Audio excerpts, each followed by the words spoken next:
কিছুই না। এই পৃথিবীটা একটা ধোঁকা ধোঁকা। এই পৃথিবীর গোলামি যদি করো, পৃথিবী তোমাকে শুধু ধোঁকাই দিবে। তুমি যদি আমার গোলামি করো, পৃথিবী তোমার গোলামি হবে। আর তুমি আমার গোলামি করে পৃথিবীতে যেটুকু পাবা, তার ভিতরে তুমি শান্তি পাবা। আর পৃথিবীর ভিতরে ছুটতে গিয়ে আমি আল্লাহ, আমাকে যদি তুমি ভুলে যাও, এই পৃথিবী তোমাকে জমিনের মধ্যে তোমাকে লাঞ্ছিত করবে, বঞ্চিত করবে। আজকে নামাজ বাদ দিয়ে, আত্মীয়তার হক ফাঁকি দিয়ে, যুবকদেরকে নামাজ বাদ দিয়ে মিছিলের মধ্যে ডেকেছ। আজকে ওই যুবকরাই তোমাকে কুপিয়ে মারলো। এই তো দুনিয়ার রেজাল্ট।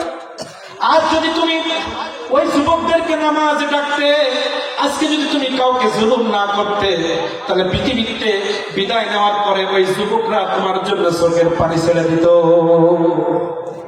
ঠিক কিনা বলেন? তাহলে দুইটা সবক, যখন আমরা সাগর নিয়ে, চন্দ্র নিয়ে, পাহাড় নিয়ে গবেষণা করার পরে যখন বুঝবো আল্লাহ ছাড়া কারণ তারা সম্ভব না।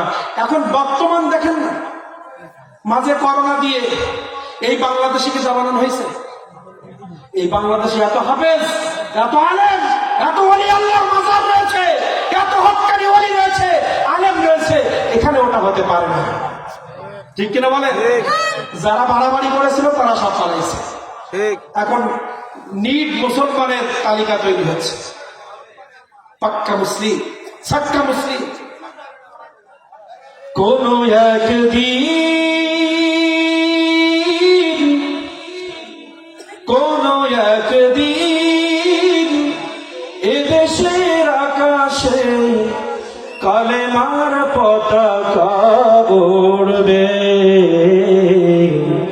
সেদিন সবাই, সেদিন সবাই দুঃখ বেদনা ভুলবে। সেদিন সবাই দুঃখ বেদনা ভুলবে। সেদিন চাই কিনা আমরা? তার জন্য আমাদের কাজ করতে হবে বাবা। আমাদেরকে নামাজি হতে হবে। আমরা যতই স্লোগান দিই এখান থেকে কাজ হবে না। আপনি যতক্ষণ মসজিদে না আসবেন, আপনি মসজিদে আসেন, আপনার স্ত্রীকে পর্দা করান, আপনার মেয়েকে আপনি পর্দার মধ্যে রাখেন। বাংলাদেশ ইসলামী কান্ট্রি হতে 1 বছর সময় লাগবে না। হুজুররা মাইক ফাটাচ্ছে, ইমাম সাহেব মেম্বার ফাটিয়ে দিচ্ছে, হুজুররা ওয়াজ করে ফাঁসির কাঠ করায় যাচ্ছে, আর আপনারা তো নামাজ পড়তেছেন না। আপনারা নামাজ পড়েন, দেখবেন বাংলাদেশ ইসলামী কান্ট্রি হয়ে গেছে। এ ওয়াজ করার পরে ফজরে অনেকের পাওয়া যাবে না। কিভাবে দিন কায়েম হবে? দিন তো আপনাদেরকে নিয়ে। আল্লাহ বলছে, বান্দা তোরা আমার হয়, আমি তোর হয়ে যাব। আল্লাহ তাআলা বলছে, হে বান্দা, পৃথিবী তোমার নিয়ে, পৃথিবীটা আমি তোর জন্য সৃষ্টি করেছি আর তোকে আমার জন্য সৃষ্টি করেছি। এর দলিল কি? পৃথিবীতে আদম আলাইহিস সালামের পাঠানোর আগে পৃথিবী সৃষ্টি হয়েছে না? আদম আলাইহিস সালাম বলছে, আদম জান্নাতে যাও, ভুল করেছে, জমিনে যাও, অসুবিধা নাই। জান্নাতে কলা খাইছো, ডালিম খাইছো, ফল খাইছো, কিন্তু সমগ্র পৃথিবী তোমার জন্য কোটি কোটি মাছের ব্যবস্থা করেছি সাগরে। পৃথিবীতে কোটি কোটি গাছের ব্যবস্থা করেছি। কোন ফল তুমি খাইবা, পৃথিবীতে যাও, ব্যবস্থা করে রাখছি। গিয়ে শুধু আমারে ডাকো, তোমার কাজ কি? আল্লাহ আল্লাহ করো। আদম আলাইহিস সালাম আল্লাহ কি বলছে? জমিনে গিয়ে শুধু আল্লাহ আল্লাহ করো, জমিন তোমার পিছনে ছুটবে। এজন্য আল্লাহ করে আশা করে বললেন, হে পৃথিবীর মানুষ, পৃথিবীটা তো তোর জন্য বানাইছি, আর তোরে বানাইছি ওমা খালাকতুল জিন্না ওয়াল ইনসা ইল্লা লিয়াবুদুন। তোরে শুধু আমার গোলামি করার জন্য পাঠিয়েছি।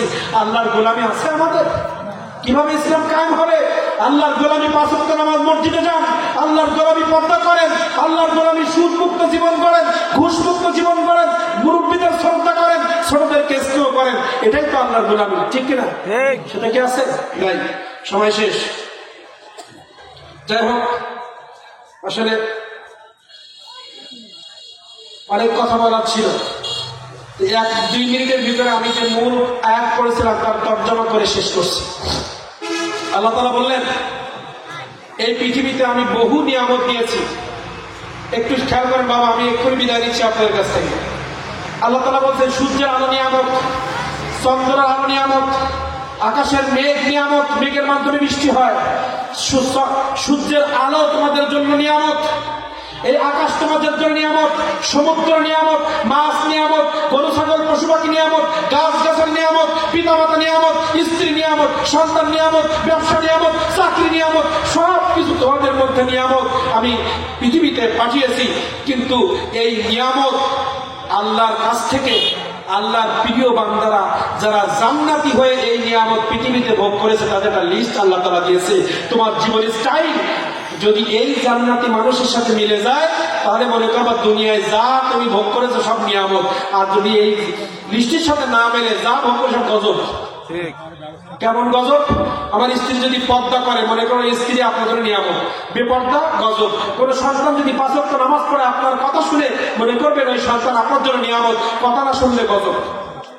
কথা বলেন? আপনি হালাল ব্যবসা করবেন নিয়ামত, সুদ ঢোকাবেন গজব। কেমন? আল্লাহ তাআলা বললেন আমার নিয়ামত পৃথিবীতে যারা পেয়েছে তাদের নাম আমি তালিকা দিচ্ছি, এদের জীবনী পড়ে তোমার জীবনটা মিলাও, যদি মিলে যায় তাহলে তুমি নিয়ামতের মধ্যে আসো, যদি না মিলে তাহলে তুমি জাহান্নামের রাস্তায় আসো। কারা?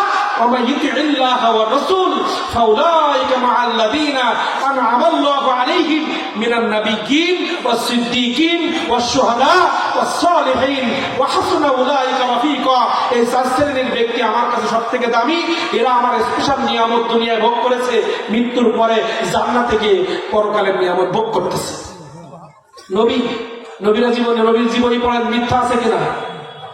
নবীদের জীবনী কিবত আছে নাই? জুলুম আছে, সুদ আছে, ঘুষ আছে, ওজনে কম দেওয়া আছে, নবীদের স্ত্রীর বেপর্দা আছে, আল্লাহর বিরুদ্ধে স্লোগান আছে, আল্লাহ রাসূলের বিরুদ্ধে কোন লেখনী আছে নাই? তাহলে আমার মধ্যে থাকলে আমি এখনো নিয়ামত পাই নাই। সিদ্দিকীন যারা সদা সর্বদা সত্য কথা বলেছে, এই সত্যের লিস্টে সিদ্দিক আকবর প্রথম। উনি সিদ্দিক উপাধি পেয়েছেন। আপনার চরিত্র সিদ্দিক আকবরের সাথে মিলে গেলে আপনি দুনিয়ায় নিয়ামত পাবেন, সেটা হচ্ছে সুখে শান্তিতে জীবন যাপন। আপনার জানাজায় মানুষ চোখের পানি ফেলবে, হাত উঁচু করে, আপনার জিজ্ঞাসা করা লাগবে না। জানাজার সময় আমাদের শোনা লাগে এই ব্যক্তিটা কেমন মানুষ ছিল, এমন সুদখোর, আমাদের জমানে ভালো বলতে বিবেকে বাধা দেয় না। কিন্তু এমন মানুষের জানাজায় যায় 2000-3000 টাকা বেতন পাইতো, ছেলে একটা হাফেজ মাওলানা আর 5 ওয়াক্ত মসজিদে নামাজ পড়েছে, আমরা চোখের পানি ফেলে বলি আমার এই চাচাটা 5 ওয়াক্ত নামাজি ছিল, আল্লাহ তুমি তাকে মাফ করো। এটাই নিয়ামত। জানাজায় একটা মানুষের জন্য যদি চোখের পানি পড়ে বুঝবেন এই মানুষটা সারা জীবন আল্লাহ নিয়ামত ভোগ করেছে, এখন জান্নাতে যাবে। নবীগণ, সিদ্দিকীন, শুহাদা, সালেহীন, শহীদ যারা আল্লাহর রাস্তায়, এই শহীদরা, এই যুবক শহীদরা তাদের যৌবনকে আল্লাহকে দিয়ে দিয়েছে। আল্লাহ আল্লাহর আরশের সামনে তাদেরকে ছায়া দিবে, দুনিয়ার থেকে সেটা অর্জন করেছে। এই শহীদদের তালিকায় আমাদের থাকতে হবে, হয় নবীর তালিকায়, নাই সত্যবাদীদের তালিকায়, নাই শুহাদার তালিকায়, নাই সালেহীন। বর্তমান বিশ্বে যারা হক্কানি ওয়ালি, হক্কানি আলেম, এরা হচ্ছে সালেহীন।